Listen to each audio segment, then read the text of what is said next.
আসসালামু আলাইকুম। আল্লাহ বলছেন, তোমরা আমার কোন কোন নিয়ামতকে অস্বীকার করবে।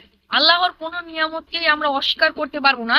দেখতে পাচ্ছেন আমাদের পাশেই রয়েছে ধানভুঁই, এবং এই ধানভুঁই কত সুন্দর। আমাদের এই প্রকৃতির সৌন্দর্য অনেক সুন্দর। দেখতে পাচ্ছেন আমাদের পুরো মাঠটি সবুজ আর সবুজ হয়ে রয়েছে। দেখুন,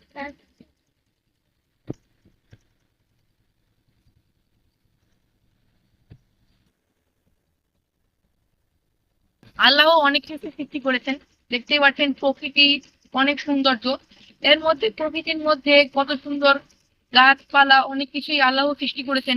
দেখতে পাচ্ছেন ধান ধান ভুঁই, এই ধান ভুঁই কিন্তু আল্লাহর একটি নিয়ামত। এবং আমরা আমাদেরকেও আল্লাহ সৃষ্টি করেছেন, এবং আল্লাহর নিয়ামত নিয়ে আমাদের কোনো সন্দেহ নেই। তো আমার এই ভিডিওটা যদি আপনাদের ভালো লেগে থাকে, তো লাইক দিবেন এবং কমেন্ট করবেন, শেয়ার করে দেবেন এবং সাবস্ক্রাইব করে দেবেন আমার চ্যানেলটি। সবাই ভালো থাকেন। আল্লাহ হাফেজ।